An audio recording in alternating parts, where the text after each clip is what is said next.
এই যে মোল্লা ফজরের নামাজের গোষ্ঠীগুলো হুজুররা, পরই এই হুজুররা আমরা যে এই হাঁটতেছিলাম।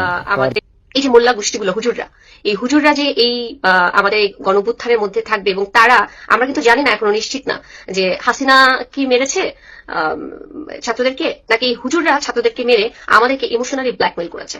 এই বিষয়টা এখনো অনেকটা ঘোলাটে, এখনো এটা কোনো আহ, মানে প্রমাণ হাতে আমাদের হাতে এখনো এসে পৌঁছায় নাই। ছাত্র জনতা মারা গেছে, এটা সঠিক। কারা মেরেছে, পুলিশ মেরেছে নাকি গণঅভ্যুত্থান যে মেটিকুলাস ডিজাইনটা যারা করেছে তারা মেরেছে, এই বিষয়টা এখন পর্যন্ত নিশ্চিত না।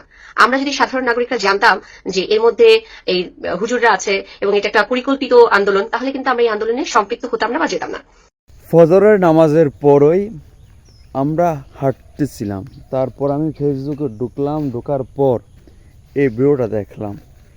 এই ভিডিও দেখার পর জমান বন্ধ হয়ে থাকবে এটা কোনো কথা নয়। আমাদের মতন হুজুরদেরকে, এই পাবলিকগুলা, এই সেকুলারগুলা আমাদেরকে দুর্বল ভাবে। শুনেন মহিলা মানুষ, ব্যবহার খারাপ করব না। হুজুরদেরকে হাসিনা পতন হওয়ার পর, শেখ হাসিনা বেগে যাওয়ার পর হুজুরদেরকে যদি দুর্বল ভাবেন, তাহলে আপনি এটা ভুল ভাবতেছেন।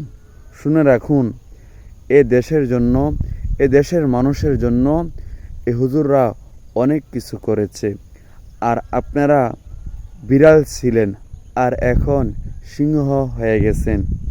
সময় থাকতে হুজুরদেরকে নিয়ে সমালোচনা করিয়েন না।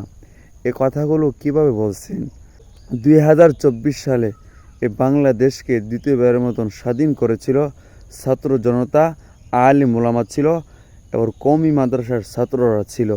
তাদের বিরুদ্ধে আপনারা আবার কথা বলতেছেন হুজুরদেরকে নিয়ে। হুজুরদেরকে আর দুর্বল ভাবিয়েন না। সময় থাকতে ভালো হয়ে যান। মহিলা মানুষ, কথা সুন্দরভাবে বলুন, না হলে চুপ থাকুন।